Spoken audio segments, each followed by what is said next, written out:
नमस्कार मित्रों। आज हम बात करेंगे शनि की साढ़े साती और शनि की ढैया के बारे में। तो मित्रों, जैसा कि आप सबको अवगत है कि इस वक्त कुछ राशियां शनि की ढैया से पीड़ित हैं, तो कुछ राशियां शनि की साढ़े साती से पीड़ित हैं। अब ये तय कैसे हो कि ये साढ़े साती या ढैया हमें सुफल देगी या हानि देगी, तो इसके लिए हमें ज्योतिषियों के मार्गदर्शन में जाना चाहिए। ऐसा नहीं कि आप ये दुनिया भर के अनर्गल बातें सुनकर तमाम इधर उधर से क्या क्या चीज़ें सुन लेते हैं और फिर आप भ्रमित हो जाते हैं। तो ऐसा नहीं है। पहले वस्तु स्थिति को समझना चाहिए कि आपकी कुंडली क्या कहती है। आपकी कुंडली में जो शनिदेव विराजमान है वो किस भाव पर विराजमान है और वो कैसा फल देंगे। ऐसा नहीं है कि साढ़े साती हर व्यक्ति के जीवन में दुखदायी होती है। साढ़े साती अगर आती है तो राजा को रंक बना देती है और रंक को राजा बना देती है। बस ये महत्व रखता है कि कुंडली में शनिदेव कहाँ पर विराजमान है। तो मित्रों, इसके लिए हम यहाँ से कुछ बताएं, आप अपनी कुंडली टटोलो तो आप देख पाओगे ये संभव नहीं होता है। प्राइमरी ज्योतिष का ज्ञान लेने के बाद ये चीज़ें संभव नहीं होती हैं। ज्योतिष को जब तक आप विस्तृत रूप से ज्योतिष का अध्ययन नहीं कर लेते और उसे समझ नहीं जाते, तब तक आप खाली अंकों को टटोलते रह जाएंगे, भावों को टटोलते रह जाएंगे, लोगों के बताए अनुसार आप जो है भ्रमित हो जाएंगे। तो मेरा निवेदन है कि आपको सबसे पहले योग्य ज्योतिष द्वारा अपनी कुंडली को आपने सर्च कराना चाहिए, उससे दिखाना चाहिए और उनसे पूछवाना चाहिए ज्योतिषी से कि आपकी कुंडली में सबसे पहले तो आपको ये जानना है कि शनि कमज़ोर हैं या उच्च के हैं। अगर आपकी कुंडली में शनि उच्च के हैं तो निसंदेह शनि की ढैया या साढ़े साती में आपको किसी प्रकार की दिक्कत नहीं होने वाली है। बशर्ते कि 2-3 चीज़ें उसमें आवश्यक हैं।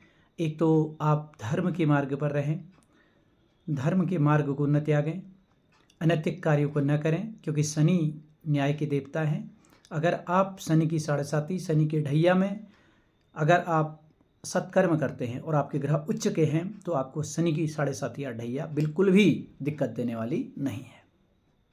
इसके विपरीत अगर आप नेक आचरण वाले हैं, धर्म को मानने वाले हैं, तो अगर आपकी साढ़े साती ढैया चल रही हो और आपके कुंडली में शनि मध्यम भी हैं, कमज़ोर भाव में भी हैं, तो भी वो धर्म के मार्ग में चलने वाले व्यक्ति को किसी प्रकार से पीड़ित नहीं करते हैं।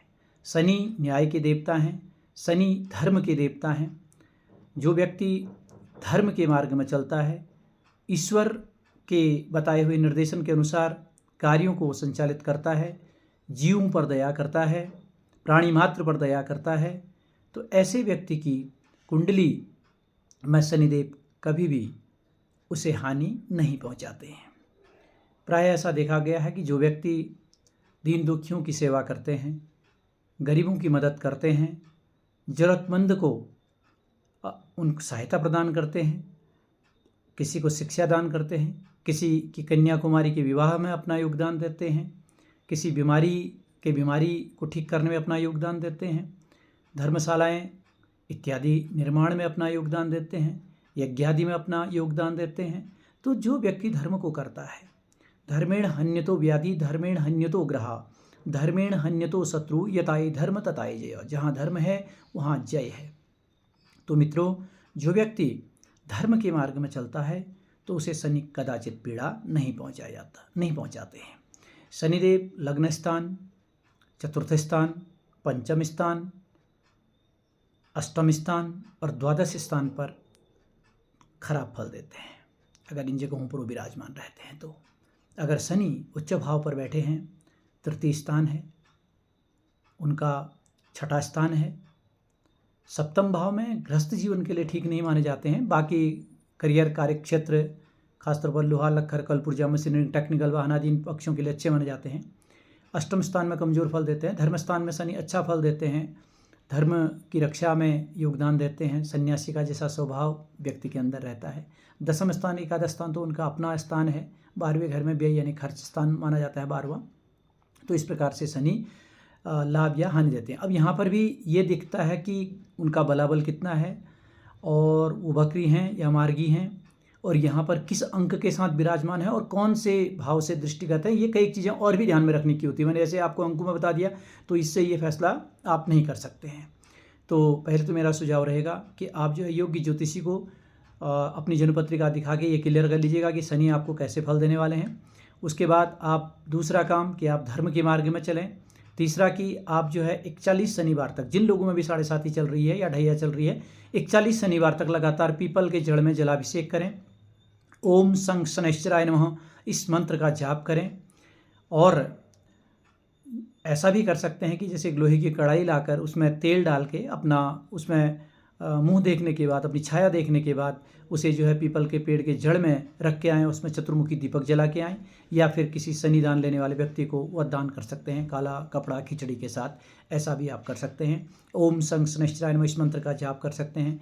गरीबों की मदद कर सकते हैं। चींटियों को आप जो है आटा खिला सकते हैं। आप काले कुत्ते को आप भोजन करा सकते हैं। तो इस प्रकार गरीब, असहाय, जो शरीर से अक्षम कमज़ोर लोग होते हैं, उन लोगों की सेवा आप कर सकते हैं। पागल लोगों को आप भोजन करा सकते हैं। तो इस प्रकार से अगर आप जो है दया का मार्ग अपनाते हैं, धर्म का मार्ग अपनाते हैं, तो शनि आपको कदाचित पीड़ा देने वाले नहीं हैं। तो मित्रों, इस जानकारी के माध्यम से मैं आपको यही बताना चाहता हूँ कि आप सबसे पहले अपने कुंडली में अपने शनिदेव के जो स्थान है उसे ठीक से समझ लीजिए और वो कैसे फल आपको दे रहे हैं, फिर उसके बाद आप निर्धारित कीजिए। और इसके लिए अगर आप हमसे संपर्क करना चाहते हैं तो हमारा नंबर है 94 11 70 3908 9411703908।